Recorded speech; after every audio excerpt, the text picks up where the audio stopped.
What's up, vinyl lovers, and welcome back to another chapter of old school metal vinyl. Time to take a look at a rather extensive amount of records I sold in the last couple of days. It's about 20 records that left my collection.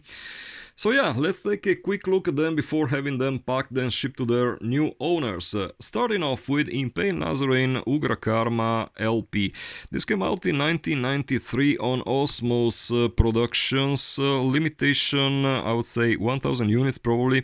Not 100% positive because the actual limitation of the early Osmos releases was, as far as I know, never officially revealed. My educated guess is that this is probably 1000 units, because the very first Osmos releases, like the first Blaspherion LP and the first Samael album, were all limited to 1000 copies, so there is no good reason to think that they will change their approach. What to say about this record? I remember when it came out, I only acquired it on CD. The LP was came through a trade of some years later. I don't remember what it was exactly that I traded against it. Probably some Bestial Mockery LP, if memory serves me well. Whatever, doesn't matter. I remember when this album came out in 1993, it caused quite some controversy among the most die-hard black metal enthusiasts, because nobody was expecting it to look like this. They have this Hare Krishna concept in the cover artwork, and also the band pics on the back cover left quite a lot of black metal fanatics shocked and almost horrified, because they were expecting IMPALED NAZARENE to look like this kind of dark throne influence corpse paint dudes, which of course the band was never all about. And that kind of nonsense, like IMPALED NAZARENE are posers because they don't dress like true black and blah blah blah. That kind of absolute delusional nonsense that was unfortunately pretty common back then in the black metal community. Musically speaking, this is definitely, no question about it, this is definitely an all-time classic in the band's discography.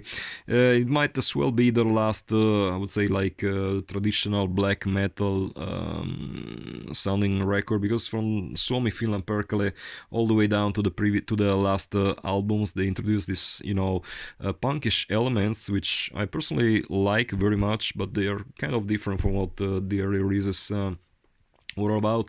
Definitely a strong record that you want to have in your collection. This copy unfortunately is not exactly in perfect condition. There's like some minor tears on the cover. It still sounds fine, so yep, one more LP that leaves my collection. Next up, DIMMU BORGIR and Throne Darkness Triumphant. Now, well, whether you like it or not, there's no question that this record is one of the most important albums in the history of this subgenre. It came out in 1998, in limitation 1000 units. If you remember the previous episode, I had mentioned how Nuclear Blast Records, which is the label behind this release, somehow and for whatever reason didn't really like plain black vinyl releases at that time, and they released a number of picture discs with no respective black vinyl version. For some reason they decided, luckily enough, that this record deserved his own black vinyl edition, so they came up with this pretty good looking release. I mean, it's not exactly, they could have probably put some more money into it, like release it on translucent glossy paper, but unfortunately did not. If you're musically speaking, this record is definitely one of the ultimate classics in the history of the genre, because it paved the way, next to Cradlefield's third album, Cruel to the Beast. It definitely paved the way for how black metal would sound in the next decade.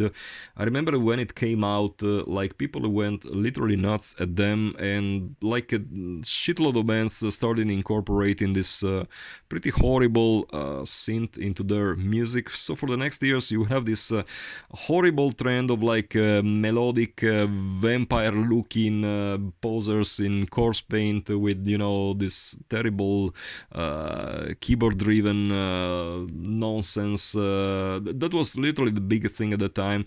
And in hindsight, I would say that this band and this specific album was probably the gateway to metal for a lot of listeners, even for a lot of fans of this channel. I mean, there's nothing wrong about it. If you're like in your late 30s to early 40s, I would say that there is no way you could have probably not had a copy of this album in your collection back then, because it was huge, you know. It was, I dare to say, it is like sort of a counterpart to Metallica's Black Album in terms of importance and influence on the years that followed, because I'm telling once again, this album definitely influenced a million bands around the world.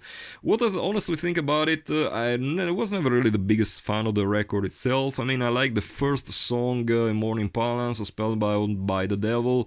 Tormentor, Christian Souls might as well be my all-time favorite Dimmu Borgir song, but by the time this album came out, I was already familiar with the band. I had bought the first 7-inch EP upon release in 1994, really enjoyed their second CD, Storm Blast, quite a lot, so this record didn't really impress me all that much. I mean, it was good, of course, very, very well presented. I can definitely see the appeal of it. But to me, it really didn't do that much. It was far too commercial sounding for, the true die-hard fan I was at the time. Nowadays, I can still listen to it. Still not the best thing since Sliced Bread, in my book, but definitely a strong release. I mean, I can definitely see why people would want to consider it as a classic. Next up, Gorgoroth, Destroyer. Once again, I told you, Nuclear Blast in the late 90s seemed to have this beef, for whatever reason, with black vinyl releases. They only released a number of albums on picture disc. I remember this one came only out on picture disc. All the In Flames albums were also released on picture disc only. And it wasn't until like 6 or 7 years ago that this album finally found a plain black vinyl release, thanks to the lads at Soul Cellar Records. This copy is actually signed by Infernus and Tormentor. I was under the impression that Gal somehow left his signature on this record, but apparently I was wrong.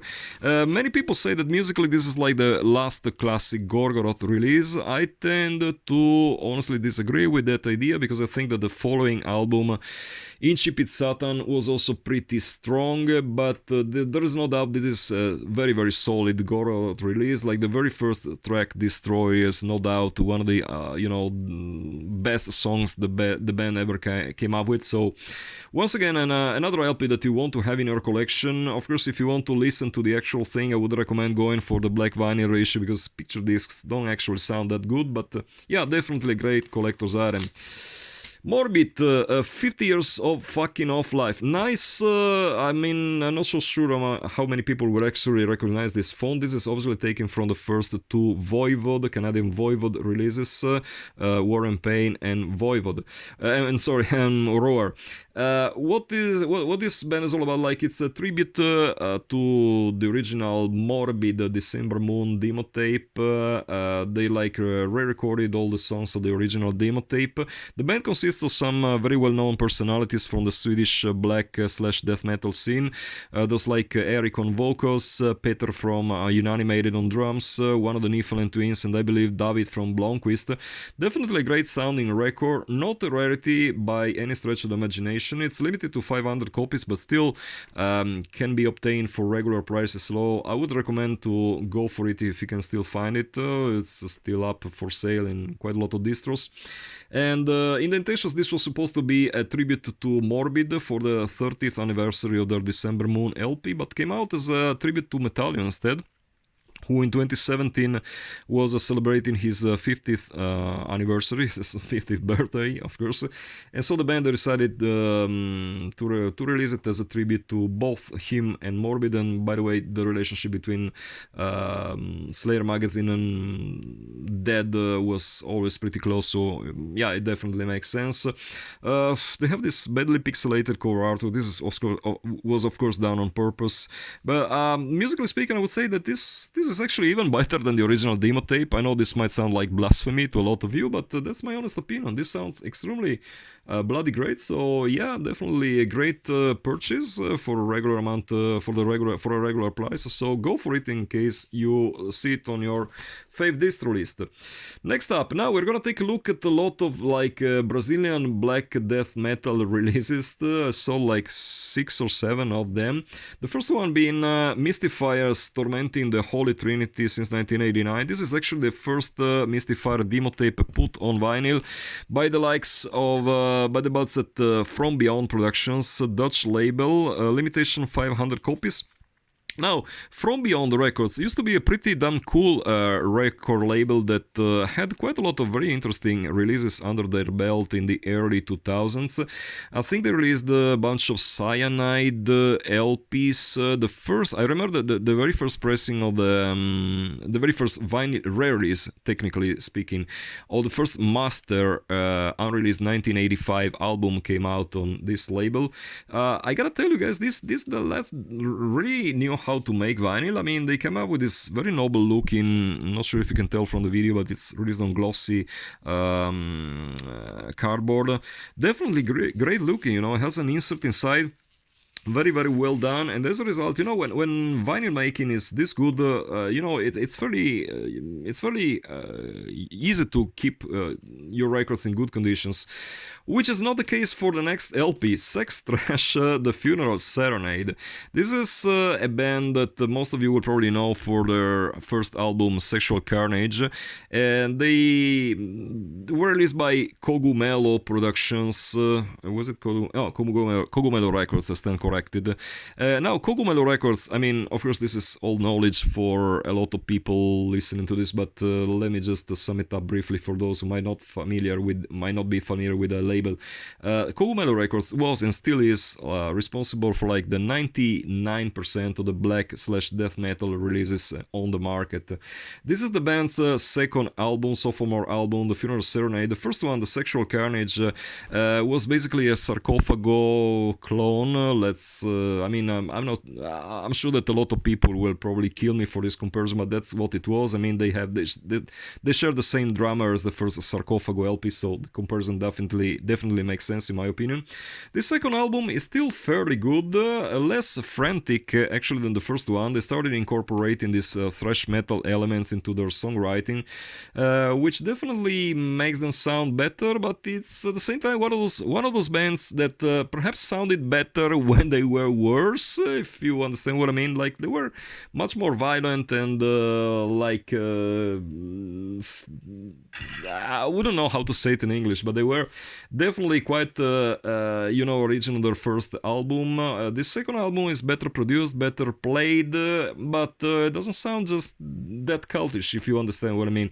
What I personally want to underline when it comes to Cogumelo Records releases, that they were all pressed on very, very cheap paper. The cardboard they used for their covers was absolutely abysmal quality. As a result, it's very, very hard to find just about any Cogumelo Records release in excellent or mint conditions, because the pressing qualities themselves, the materials that they used for the actual vinyl and cover artworks were just very, very poor. So unless the owner kept them in a hyperbaric room or whatever, yeah, the chances and odds to find one copy in perfect conditions are slim to none. Definitely a great record that you want to have in your collection, but yeah, once again, I think that the first one has something more. Next up, Chacal. Okay, Chacal, first LP Abominable Anno Domini, and the second one as well, the man is his own jackal. This is, like, I would say, not exactly the best band on the planet. I mean, they're a fairly competent death thrash band that had a few records out between the mid 80s and early 90s. I think they're still releasing music these days, but I have completely lost track on them, so I don't know what they're up to these days. But yeah, I mean, these two records, they don't hold up particularly well. I mean, they're decent clones, like they're rooted definitely in the German tradition of thrash metal, you know, bands like Destruction, Sodom, Tankard, Creator, Holy Moses, what have you. What to say, not exactly the kind of band that I would probably listen to first thing in the next morning. I understand why a lot of people want to have them in their collection, because I mean, pretty much everything released on Cogumelo Records, sells for heaps of money these days. But yeah, I mean, I'm afraid these records don't necessarily do it for me. Next up, one more Cogumelo Records release, once again, Impurity, The Lamb's Fury. I mean, this is sort of a different record, I would say, because this is not really rooted in the tradition of old school Brazilian death metal. This doesn't sound necessarily like old Sarcophago, old Sepultura. It sounds a little bit more like second wave black metal. The riffing is very, very Beherit, the Finnish band Beherit inspired. It's fairly slow, not so much blast beats going on this LP. Limitation, I have absolutely zero clue. I have no idea, to be honest with you guys, how big of a limitation, how big of an edition each Cogumelo Records LP was released, because yeah, that information I don't think was ever shared with the public. This is once again an LP that you probably want to have in your collection if you're an absolute completist, but to the rest of us, yeah, it doesn't really mean much. Speaking of Beherit, the next LP we have here is a compilation album called Beast of Beherit. They came out originally as a CD release, but was later on in 1999 released by Vinyl Collectors from Holland. Now, Vinyl Collectors was actually sub-label founded by Guido of Hammerheart Records. Hammerheart Records is still going strong these days. They had this sub-label called Vinyl Collectors, which released a bunch of very, very cool looking vinyl editions of records that had been previously released as CD-only pressings. I remember they had the second Necrophagia Holocausto della Morte LP, really great metal classic released on that label. This is a compilation album which is, I would definitely recommend picking it up in its very first original edition that you're now seeing in my hands, because it includes actually 7 tracks which were not included in the following rare releases. Now, don't ask me which tracks exactly, because there is no like track list on here, and also I don't have the other pressings to compare. But this is a solid album. If you never listened to Beherit, shame on you. If you're following this channel, you've never listened to Beherit, then absolutely shame on you. That's all I have to say on this subject. But yeah, if you are not familiar with the band, this is definitely a compilation that I would recommend acquiring, because it includes pretty much like the best songs from the repertoire. You get the demo stuff, you get like stuff from the second LP, you get a couple of EPs, even a Blasphemy cover song, some unreleased stuff, at least at the time of its release.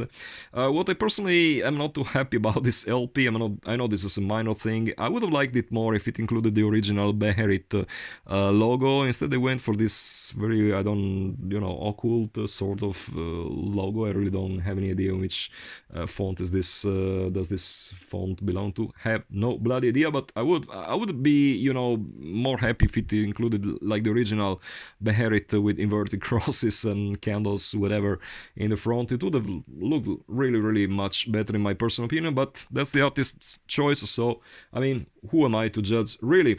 Next up, Treblinka. This is actually a picture, no, that's not a picture, it's a plain black vinyl release, but it's a bootleg one. Year of release, I really can't bloody remember. Open Coffin Records, 222 copies, hand number, my copy is number 86. I mean, not much info concerning this release, only that it's limited to 222 copies, and it includes the 2 Treblinka demo tapes in fairly good sound quality, I would say. So if you don't own like the 5 LP compilation album that came out a couple of years ago on Century Media Records, try to find this LP. If you're a die-hard Treblinka fan, you definitely want to have this one in your collection, because I mean it looks really nice, cultish look to it, with this, I mean, slightly pixelated Treblinka logo and picture, but I mean, that probably adds to the general feel. Definitely a great release, which I kind of regret parting ways with, but I mean, it is what it is. Last LP for this batch, Acheron, Rites of the Black Mass, released in 1992 on the infamous German label Turbo Records. Now, Turbo Records will probably deserve an episode of its own on this channel, because they, on one hand, they had a really great choice of bands in their catalog. They released the very first Beherit album. There is the first Acheron LP that you're now seeing, which is a definite classic. They released the first Goat Lord album. Quite a lot of compilation stuff. I remember the first Mortuary album from Chile, which is definitely, once again, another classic. But on the other side, this was they had a reputation for being like a rip-off label. I know for sure that at least Acheron themselves got ripped off by the label, and their distribution was very poor. You would struggle to find these records in your local shop. Limitation, I'm really not sure, probably 1,000 copies. The interesting thing about this LP release is that the label unfortunately fucked it up badly. You gotta bear in mind that this album originally came, it includes 10 songs, and on the original recording they had like 10 intros. To each song there was an intro, so the original plan was to have it released on vinyl, just like on CD with the intros. And unfortunately, Turbo Records, for whatever reason, decided it was a cool idea to release it without the intros, which of course drove the band mad, and they required to have it re-released. So there's another pressing of this album, which actually includes the intros, and which is still in my collection. I'm not gonna part ways with it, because it's an album that I still play these days. This was actually on a musical level, this was a pretty original thing back in the day, because whereas most of the bands at the time they went for this fast blast beat approach, Acheron instead kind of relied to this slow, morbid Black Sabbath like riffing, which was not that common. And in hindsight, I would say that Acheron could have been a much bigger band if they had like a proper band by their side, which sadly they did not. This album is once again a really great release. The dude himself might be one of the biggest idiots I've ever heard of in my almost 40 years I spent listening to this damn metal thing, but that doesn't take away from the fact that the album itself is really killer. Definitely has a lot of great riffs, and you definitely want to have it in your collection. So if you can't find the original version, just try to locate one of the countless rare releases which are still widely available in pretty much every distro list around. Definitely a classic of its own genre. So guys, once again, that does it for this rather extensive episode. As usual, if you have any questions, feel free to just write me oldschoolmervani@yahoo.com. Just let me know down in the comments what you think about these records. Do you have them in your personal collection? Just feel free to share just whatever memory you might have attached to these records. As usual, till the next time, keep it loud and heavy.